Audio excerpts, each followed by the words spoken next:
ಗಂಗೆ ಚ ಯಮುನೆ ಚೇವ ಗೋದಾವರಿ ಸರಸ್ವತಿ ನರ್ಮದೆ ಸಿಂಧು ಕಾವೇರಿ ಜಲೇಸ್ಮಿನ್ ಸನ್ನಿಧಿಂ ಕುರು. ಶ್ರೀ ಗುರು ರಾಘವೇಂದ್ರಾಯ ನಮಃ. ಎಲ್ಲರಿಗೂ ನನ್ನ ನಮಸ್ಕಾರಗಳನ್ನ ತಿಳಿಸ್ತಾ ಇವತ್ತಿನ ವಿಡಿಯೋದಲ್ಲಿ ಜಲ ತ್ರಯೋದಶಿ ಬಗ್ಗೆ ತಿಳಿಸ್ಕೊಡ್ತಿದ್ದೀನಿ. ತ್ರಯೋದಶಿ ದಿನದಿಂದ ದೀಪಾವಳಿ ಹಬ್ಬ ಶುರುವಾಗುತ್ತೆ. ತ್ರಯೋದಶಿ ದಿನ ಮನೆಗಳಲ್ಲಿ ಬಿಂದಿಗೆ ಇಲ್ಲ ಚೊಂಬಲ್ಲಿ ನೀರನ್ನ ತುಂಬಿಸಿಟ್ಟು ಆ ನೀರಿಗೆ ಪೂಜೆನ ಸಲ್ಲಿಸಿ ನಂತರ ನರಕ ಚತುರ್ದಶಿ ದಿನ ಅಭ್ಯಂಗನ ಸ್ನಾನಕ್ಕೂ ಮುಂಚೆ ಆ ನೀರನ್ನ ಬಳಸಿ ಸ್ನಾನನ ಮಾಡ್ಬೋದು. ಆ ರೀತಿ ಸ್ನಾನ ಮಾಡೋದ್ರಿಂದ ಆರೋಗ್ಯ, ಅಭಿವೃದ್ಧಿ, ಯಶಸ್ಸು ಎಲ್ಲವನ್ನು ಕೂಡ ಪಡ್ಕೋಬಹುದು ಅಂತ ಹಿರಿಯರು ತಿಳಿಸ್ತಾರೆ. ಹಿಂದೆ ಎಲ್ಲ ಈ ರೀತಿ ಚೊಂಬ್ಗಾಗ್ಲಿ ಅಥವಾ ಬಿಂದಿಗೆಗಾಗ್ಲಿ ನೀರನ್ನ ತುಂಬಿಸಿಟ್ಟು ಪೂಜೆನ ಮಾಡ್ತಿರ್ಲಿಲ್ಲ. ಯಾಕಂದ್ರೆ ಪ್ರತಿಯೊಂದು ಮನೆಗಳಲ್ಲೂ ಸೌದೆ ಒಲೆ ಅಂತ ಇತ್ತಲ್ಲ, ನೀರ್ ಕಾಯಿಸೋದಕ್ಕೆ ದೊಡ್ಡ ಅಂಡೆ ಇಟ್ಟು ಆ ರೀತಿ ಇತ್ತು. ಇವಾಗ ಅದೆಲ್ಲ ಕಮ್ಮಿ ಆಗಿದೆ. ಹಂಗಂತ ಹೇಳಿ ನಾವು ಸೋಲಾರ್ಗಾಗ್ಲಿ ಇದು ಗ್ಯಾಸ್ ಗೀಸರ್ಗಾಗ್ಲಿ ಎಲೆಕ್ಟ್ರಿಕಲ್ ಗೀಸರ್ಗಾಗ್ಲಿ ಪೂಜೆನ ಮಾಡೋಕ್ಕಾಗಲ್ಲ ಅಲ್ವಾ. ಆ ಕಾರಣಕ್ಕೆ ಈ ಬಿಂದಿಗೆ ಇಲ್ಲ ಅಂದ್ರೆ ಒಂದು ಚೊಂಬಲಿ ನೀರನ್ನ ತುಂಬಿಸಿಟ್ಟು ಪೂಜೆನ ಮಾಡಬೇಕು. ಹಿಂದಿನ ಕಾಲದಲ್ಲೆಲ್ಲ ಈ ಸೌದೆ ಒಲೆ ಅದೇ ಅಂಡೆಲಿ ನೀರು ಕಾಯಿಸ್ತಿದ್ರಲ್ಲ, ಅದಕ್ಕೆ ನೀಟಾಗಿ ಸುಣ್ಣ ಬಣ್ಣ ಎಲ್ಲ ಹೊಡೆದು ಅಥವಾ ಸಗ್ನಿಲಿ ಸಾರಿಸಿ ನೀರ್ ಕಾಯಿಸುವಂತಹ ಪಾತ್ರೆ ಇರುತ್ತಲ್ಲ, ಅದೇ ಅಂಡೆ ಅಂತ ಹೇಳ್ತಾರಲ್ಲ, ಅದನ್ನು ಕೂಡ ನೀಟಾಗಿ ಕ್ಲೀನ್ ಮಾಡಿ ಮನೆ ಮಂದಿ ಎಲ್ಲರೂ ಕೂಡ ಒಂದೊಂದ್ ಬಿಂದಿಗೆ ಆ ಅಂಡೆಗೆ ನೀರು ತುಂಬಿಸೋರು. ಬಾವಿಯಿಂದ ಸೇದಾಗ್ಲಿ ಅಥವಾ ನಲ್ಲಿಯಿಂದ ಹಿಡಿದಾಗ್ಲಿ. ಅದಾದ್ಮೇಲೆ ಬೆಳಗ್ಗೆನೆ ಬೇಗ ಎದ್ದು ನರಕ ಚತುರ್ದಶಿ ದಿನ ನೀರ್ನ ಕಾಯಿಸಿ ಅಭ್ಯಂಗನ ಸ್ನಾನನ ಮಾಡೋರು. ಈಗ ಆ ರೀತಿ ಎಲ್ಲ ಮಾಡಕ್ ಆಗಲ್ಲ ಅಲ್ವಾ. ಆ ಕಾರಣಕ್ಕೆ ಬಿಂದಿಗೆ ಇಲ್ಲ ಅಂದ್ರೆ ಒಂದು ಚೊಂಬಲ್ಲಿ ಮನೇಲಿ ಬೋರ್ ನೀರಾಗ್ಲಿ ನಲ್ಲಿ ನೀರಾಗ್ಲಿ ತುಂಬಿಸಿ ಅದನ್ನ ಇಟ್ಟು ಒಂದು ಮನೆ ಮೇಲೆ ರಂಗೋಲಿ ಎಲ್ಲ ಹಾಕಿ ದೀಪಗಳನ್ನ ಹಚ್ಚಿ ಪೂಜೆನ ಮಾಡಿ ಆ ಬಿಂದಿಗೆ ಅಥವಾ ಒಂದು ಚೊಂಬು ನೀರಿಗೆ ನರಕ ಚತುರ್ದಶಿ ದಿನ ಅದೇ ನೀರನ್ನ ಪ್ರತಿಯೊಬ್ರು ಸ್ನಾನಕ್ಕೆ ಹೋದಾಗ ಸ್ವಲ್ಪ ಸ್ವಲ್ಪ ಬಳಸಿ ಸ್ನಾನನ ಮಾಡಬೇಕು. ತುಂಬಾ ಒಳ್ಳೇದು ಈ ರೀತಿ ಮಾಡೋದ್ರಿಂದ. ನಮ್ಮ ಹಿರೀಕರೆಲ್ಲ ಇದೇ ರೀತಿ ಆಚರಣೆನ ಮಾಡ್ಕೊಂಡು ಬಂದಿದ್ದಾರೆ. ತ್ರಯೋದಶಿ ದಿನ ನೀವು ಕೂಡ ಮಾಡಿ. ಇಷ್ಟು ವರ್ಷ ಮಾಡಿಲ್ಲ ಅಂದ್ರೆ ಇನ್ಮುಂದೆನಾದ್ರೂ ಆಚರಣೆನ ಮಾಡಿ, ತುಂಬಾನೇ ಒಳ್ಳೇದು.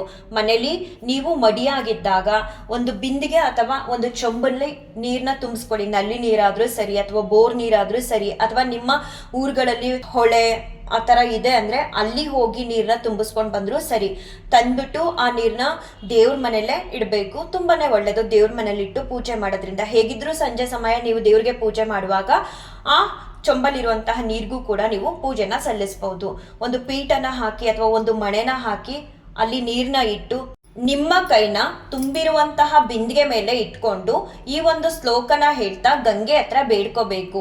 ಈ ಶ್ಲೋಕ ಯಾವ್ದಂದ್ರೆ ಗಂಗೆ ಚ ಯಮುನೆ ಚೇವ ಗೋದಾವರಿ ಸರಸ್ವತಿ ನರ್ಮದೆ ಸಿಂಧು ಕಾವೇರಿ ಜಲೇಸ್ಮಿನ್ ಸನ್ನಿಧಿಂ ಕುರು ಅಂತ ಬೇಡ್ಕೋಬೇಕು. ಗಂಗೆ ಹತ್ರ ನಾವು ಹೊಳೆಗೆ ಹೋಗಿ ಸ್ನಾನ ಮಾಡಕ್ಕಾಗದೆ ಇದ್ರು ಎಲ್ಲಾ ನದಿಗಳ ನೀರು ಈ ತುಂಬಿರುವಂತಹ ಬಿಂದಿಗೆ ಒಳಗಡೆ ಆವಾಹನೆ ಆಗ್ಲಿ ತಾಯಿ, ನಿನ್ನ ಅನುಗ್ರಹ ನಿನ್ನ ಆಶೀರ್ವಾದ ಇರ್ಲಿ, ನಮ್ಗೆ ಒಳ್ಳೇದ್ ಮಾಡು ಅಂತ ಬೇಡ್ಕೊಳ್ತಾ ಆ ಬಿಂದಿಗೆ ಮುಂದೆ 2 ದೀಪಗಳನ್ನ ಹಚ್ಚಿ ಆ ನೀರೊಳಗಡೆಗೆ ಅರಿಶಿಣ, ಕುಂಕುಮ, ಅಕ್ಷತೆ ಎಲ್ಲವನ್ನೂ ಕೂಡ ಹಾಕಿ ಮತ್ತೆ ಗಂಧದ ಕಡ್ಡಿಯಿಂದ ಪೂಜೆನ ಮಾಡಿ ನಂತರ ಏನಾದ್ರೂ ನೈವೇದ್ಯನ ಮಾಡ್ಬೋದು. ಏನಾದ್ರೂ ಅಂದ್ರೆ ನೀವು ಮನೇಲಿ ಸಜ್ಜಿಗೆನ ಮಾಡ್ತೀನಿ ಅಂದ್ರೆ ಅದನ್ನ ಕೂಡ ಮಾಡ್ಬೋದು. ಇಲ್ಲ ಅಂದ್ರೆ ಒಂದ್ ಪೀಸ್ ಕಲ್ ಸಕ್ಕರೆನ ಇಟ್ಟು ನೈವೇದ್ಯ ಮಾಡ್ಬೋದು. ಇಲ್ಲ ಅಂದ್ರೆ ಬಾಳೆಹಣ್ಣ ಇಟ್ಟು ಕೂಡ ನೀವು ನೈವೇದ್ಯನ ಮಾಡ್ಬೋದು. ನೆಕ್ಸ್ಟ್ ಡೇ ಈ ರೀತಿ ಎಲ್ಲ ಮಾಡಾದ್ಮೇಲೆ ನರಕ ಚತುರ್ದಶಿ ದಿನ ಬೆಳಿಗ್ಗೆನೆ ಎದ್ದು ನೀವು ಸ್ನಾನ ಮಾಡುವಂತಹ ನೀರೊಳಗಡೆಗೆ ಈ ನೀರ್ನ ಮಿಕ್ಸ್ ಮಾಡಿಕೊಂಡು ಸ್ನಾನ ಮಾಡಿದ್ರೆ ತುಂಬಾ ಒಳ್ಳೇದು. ಪ್ರತಿನಿತ್ಯ ನಾವು ಸ್ನಾನ ಮಾಡೋ ಸಮಯದಲ್ಲಿ ಈ ಶ್ಲೋಕನ ಹೇಳ್ಕೋಬೇಕು. ಹೇಳ್ಕೊಂಡ್ರೆ ತುಂಬಾ ಒಳ್ಳೇದು. ನಮ್ ಸುತ್ತ ಇರುವಂತಹ ನೆಗೆಟಿವಿಟಿ ದೂರ ಆಗುತ್ತೆ. ಮತ್ತೆ ಪ್ರತಿದಿನ ನಾವು ನದಿಗಳಿಗೆ ಹೋಗಿ ಸ್ನಾನ ಮಾಡಕ್ಕಾಗಲ್ಲ ಅಲ್ವಾ. ಆ ಕಾರಣಕ್ಕೆ ಎಲ್ಲಾ ನದಿಗಳ ಹೆಸರನ್ನ ಹೇಳಿ ಸ್ಮರಣೆನ ಮಾಡಿ ಸ್ನಾನ ಮಾಡೋದ್ರಿಂದ ನದಿಲೇ ಹೋಗಿ ಸ್ನಾನ ಮಾಡಿದಷ್ಟು ಪುಣ್ಯ ಅನ್ನೋದು ಸಿಗುತ್ತೆ. ಆ ಕಾರಣಕ್ಕೆ ನಾವು ಸ್ನಾನ ಮಾಡೋ ಸಮಯದಲ್ಲಿ ಈ ಒಂದು ಶ್ಲೋಕನ ಹೇಳ್ಕೊಂಡು ಪ್ರತಿನಿತ್ಯ ಮಾಡ್ಬೇಕು. ಗಂಗೆ ಚ ಯಮುನೆ ಚೇವ ಗೋದಾವರಿ ಸರಸ್ವತಿ ನರ್ಮದೆ ಸಿಂಧು ಕಾವೇರಿ ಜಲೇಸ್ಮಿನ್ ಸನ್ನಿಧಿಂ ಕುರು ಅಂತ. ಆದ್ರೆ ನಾವು ಸ್ನಾನ ಮಾಡೋ ಸಮಯದಲ್ಲಿ ಬೇರೆ ಬೇರೆ ಹಾಡುಗಳನ್ನ ಹೇಳ್ಕೊಳ್ತಿರ್ತೀವಿ. ಆ ರೀತಿ ಮಾಡಬಾರ್ದು. ಹಿರಿಯರು ಹೇಳ್ತಾರೆ ಸ್ನಾನ ಮಾಡೋ ಸಮಯದಲ್ಲಿ ಈ ಒಂದು ಶ್ಲೋಕನ ಹೇಳ್ಕೊಂಡೇ ಮಾಡ್ಬೇಕು ಅಂತ. ನೀವೆಲ್ಲರೂ ಏಕಾದಶಿ ಆಚರಣೆನ ಮಾಡ್ತಿದ್ದೀರಾ ಅಂತ ಅನ್ಕೊಳ್ತೀನಿ. ನಾನು ಕೂಡ ಬೆಳಗ್ಗೆಯಿಂದ ಏಕಾದಶಿ ಆಚರಣೆನ ಮಾಡ್ತಿದ್ದೀನಿ. ಎಲ್ಲೂ ಕೂಡ ಆಯಾಸ ಅಂತ ಅನ್ನಿಸ್ತಿಲ್ಲ ಅಥವಾ ಏನನ್ನು ತಿನ್ಬೇಕು ಅಂತ ಕೂಡ ನನಗೆ ಅನ್ನಿಸ್ತಿಲ್ಲ. ಏನೋ ಗೊತ್ತಿಲ್ಲ, ರಾಯರು ಕೊಡುವಂತ ಒಂದು ಶಕ್ತಿ, ಭಕ್ತಿ, ಶ್ರದ್ಧೆಯಿಂದ ಇದೆಲ್ಲವೂ ಕೂಡ ಸಾಧ್ಯ. ಇಲ್ಲ ಅಂದ್ರೆ ನಾವು ಏನು ಕೂಡ ಮಾಡೋದಿಕ್ಕೆ ಆಗಲ್ಲ. ಇವತ್ತು ಬೆಳಗ್ಗೆ ದೇವ್ರ ಮನೆಯಲ್ಲಿ ಸ್ವಲ್ಪ ಒಂಥರ ಮಬ್ಬಿಂದ ಈಗ ನಿದ್ದೆ ಆಗಿದ್ರು ಕೂಡ ಒಂದ್ ರೀತಿ ಮಂಕು ಕವ್ದಂಗಾಗಿರುತ್ತಲ್ಲ, ಆ ಕಾರಣದಿಂದ ಒಂಚೂರು ಫೋಟೋನ ಬಿಡಿಸ್ಬಿಟ್ಟೆ. ಬಟ್ ಏನು ಕೂಡ ಆಗ್ಲಿಲ್ಲ. ನಿನ್ನೆ ಗುರುವಾರ, ನಿನ್ನೆ ಕೂಡ ಉಪವಾಸ ಇದ್ದೆ, ಮತ್ತು ಮನೇಲಿ ಎಲ್ಲ ಕೆಲಸ ನಾನೇ ಮಾಡಿದ್ದೆ. ಒಂಥರ ಆಯಾಸ ಆಗ್ತಿತ್ತು. ಬೇಗ ನಿದ್ರೆ ಮಾಡಿದೆ, ಹಾಗೆ ಬೆಳಗ್ಗೆ ಬೇಗ ಕೂಡ ಎದ್ದು ನೆನ್ನೆ ಹೂವೆಲ್ಲ ಇತ್ತಲ್ಲ ದೇವ್ರ ಮನೇಲಿ, ಅದೆಲ್ಲ ತೆಗೆದು ಒರೆಸಿ ಹೊಸ್ದಾಗಿ ರಂಗೋಲಿ ಹಾಕೋಣ ಅಂತ ಮಾಡ್ತಿರ್ಬೇಕಾದ್ರೆ ಆಂಜನೇಯ ಸ್ವಾಮಿ ಫೋಟೋ ಸ್ವಲ್ಪ ಕೆಳಗಡೆ ಅಂದರೆ ಫುಲ್ಲು ಫ್ಲೋರ್ವರೆಗೂ ಬಿಡಿಸ್ಲಿಲ್ಲ, ಅಲ್ಲೇ ಜಸ್ಟ್ ಹಿಂಗೆ ಬಗ್ದಂಗಾಯ್ತು ಆಂಜನೇಯ ಸ್ವಾಮಿ ಫೋಟೋ. ಎಲ್ಲೂ ಏನು ಕ್ರ್ಯಾಕ್ ಆಗಲಿಲ್ಲ ಭಗವಂತನ ದಯೆಯಿಂದ. ಆಮೇಲೆ ಗಂಧ ಇಟ್ಟಿದ್ನಲ್ಲ, ಕುಂಕುಮ ಗಂಧ, ಅದು ಅಳಿಸೋಯ್ತು. ಮತ್ತೆ ಹೊಸ್ದಾಗಿ ನನಗೇನು ಗೊತ್ತಾಗ್ಲಿಲ್ಲ ಅಂದರೂ ರಾಯರು ಮಾಡಿಸ್ತಾರಲ್ಲ ನನ್ನ ಕೈಲಿ, ಹಾಗಾಗಿ ರಾಯರು ಮನ್ಸು ಕೊಟ್ಟರು ಹೊಸ್ದಾಗಿ ಅದಕ್ಕೆ ಗಂಧ ಕುಂಕುಮನ ಇಡು ಅಂತ ಹೇಳಿ.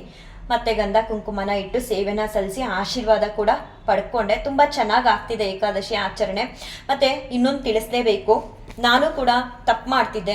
ನನಗೆ ಇತ್ತೀಚೆಗಷ್ಟೇ ಗೊತ್ತಾಗಿದ್ದು, ಏಕಾದಶಿ ಆಚರಣೆ ಮಾಡೋರು ಉಪವಾಸದಲ್ಲಿದ್ದು ದ್ವಾದಶಿ ಬಗ್ಗೆ ಚಿಂತೆ ಮಾಡಬಾರ್ದಂತೆ. ಅಂದರೆ ನಾಳೆ ಬೆಳಗ್ಗೆ ಆದ ತಕ್ಷಣ ಏನ ಅಡುಗೆ ಮಾಡ್ಕೊಂಡು ತಿನ್ನೋಣ, ಏನ ಮಾಡಿ ಫಸ್ಟು ದೇವ್ರಿಗೆ ಕೊಟ್ಬಿಟ್ಟು ಆಮೇಲೆ ನಾವು ತಿನ್ಬಿಡೋಣ ಅಂತ ಯೋಚನೆ ಮಾಡಬಾರ್ದಂತೆ. ಏಕಾದಶಿ ಆಚರಣೆಯಲ್ಲಿ ದ್ವಾದಶಿ ಚಿಂತೆ ಇರಬಾರ್ದು ಅಂತ. ನಾನು ಮುಂಚೆ ಏನು ಮಾಡ್ತಿದ್ದೆ ಅಂದರೆ, ಏಕಾದಶಿ ಆಚರಣೆ ಮಾಡ್ತಾ ಇನ್ನು ಸ್ವಲ್ಪ ಹೊತ್ತು ಹೋದ್ರೆ ಸಂಜೆ ಆಗ್ಬಿಡುತ್ತಲ್ವ, ಇನ್ನೇನು ಮಲ್ಕೊಂಡ್ಬಿಡ್ತೀನಲ್ವ, ಬೆಳಿಗ್ಗೆ ಎದ್ದ ತಕ್ಷಣ ಈ ರೀತಿ ಅಡುಗೆ ಮಾಡಿಬಿಡೋಣ ಎಲ್ಲ ಅಂದ್ಕೊಳ್ತಿದ್ದೆ. ಅಷ್ಟು ಮಾತ್ರ ಅಲ್ಲ, ಸಂಜೆ ಆದಮೇಲೆ ಹೋಗ್ಬಿಟ್ಟು ಚಾಟ್ಸ್ ತಿನ್ನೋಣ, ಪಿಜ್ಜಾ ತಿನ್ನೋಣ, ಹಾಗೆ ಹೀಗೆ ಅಂತ ಅನ್ಕೊಳ್ತಿದ್ದೆ. ಏಕಾದಶಿ ಆಚರಣೆ ಮಾಡುವಾಗ ಆ ರೀತಿ ಎಲ್ಲ ಅನ್ಕೋಬಾರ್ದಂತೆ. ಯಾಕಂದ್ರೆ ನಾವು ಅಷ್ಟು ನಿಷ್ಠೆಯಿಂದ ಮಾಡ್ತಿರ್ತೀವಲ್ವ ಏಕಾದಶಿ ಆಚರಣೆನ. ದ್ವಾದಶಿ ಬಗ್ಗೆ ಅಂದ್ರೆ ದ್ವಾದಶಿ ದಿನ ನಾವು ಏನ್ ಮಾಡ್ಕೊಂಡು ತಿಂತೀವಿ ಅಥವಾ ಎಷ್ಟು ಬೇಗ ಆಗುತ್ತೆ ದ್ವಾದಶಿ ಅಂತೆಲ್ಲ ಯೋಚನೆ ಮಾಡಿದಾಗ ಏಕಾದಶಿ ಆಚರಣೆ ಫಲ ಅನ್ನೋದು ಸಿಗಲ್ಲ ಅಂತ ಆಚಾರ್ಯರು ತಿಳಿಸಿದ್ರು. ಅದನ್ನ ನಾನು ತಿಳ್ಕೊಂಡ್ಮೇಲೆ ನಿಮಗೂ ಕೂಡ ತಿಳಿಸೋಣ ಅಂತ ಹೇಳಿ ತಿಳಿಸ್ದೆ. ದ್ವಾದಶಿ ಬಗ್ಗೆ ಚಿಂತೆ ಬೇಡ, ಎಷ್ಟು ನಿಷ್ಠೆ ಶ್ರದ್ಧೆಯಿಂದ ಮಾಡ್ತಿದ್ದೀರಾ ಮಾಡಿ. ರಾಯರು ಶಕ್ತಿ ಅನ್ನೋದನ್ನ ಕೊಡ್ತಾರೆ, ಬೇಡ್ಕೋಬೇಕು, ರಾಯರೇ ನಮಗೆ ಶಕ್ತಿನ ಕೊಡಿ ಏಕಾದಶಿ ಆಚರಣೆ ಮಾಡೋದಕ್ಕೆ ಅಂತ. ಸತ್ಯವಾಗ್ಲೂ ನೀವು ಮಾಡಿ ಅಭ್ಯಾಸನೇ ಇಲ್ಲ ಅಂದ್ರೂ ರಾಯರು ನಿಮ್ಮೊಳಗಡೆ ಶಕ್ತಿ, ಭಕ್ತಿ ಮತ್ತೆ ಶ್ರದ್ಧೆ ಅನ್ನೋದನ್ನ ಕೊಟ್ಬಿಡ್ತಾರೆ ಏಕಾದಶಿ ಆಚರಣೆನ ಮಾಡೋದಕ್ಕೆ. ಎಲ್ರಿಗೂ ರಾಯರು ಒಳ್ಳೇದು ಮಾಡಲಿ ಅಂತ ಹೇಳ್ತಾ ಈ ವಿಡಿಯೋನ ಎಂಡ್ ಮಾಡ್ತೀನಿ. ಶ್ರೀಕೃಷ್ಣಾರ್ಪಣಮಸ್ತು, ಶ್ರೀಕೃಷ್ಣಾರ್ಪಣಮಸ್ತು, ಶ್ರೀಕೃಷ್ಣಾರ್ಪಣಮಸ್ತು.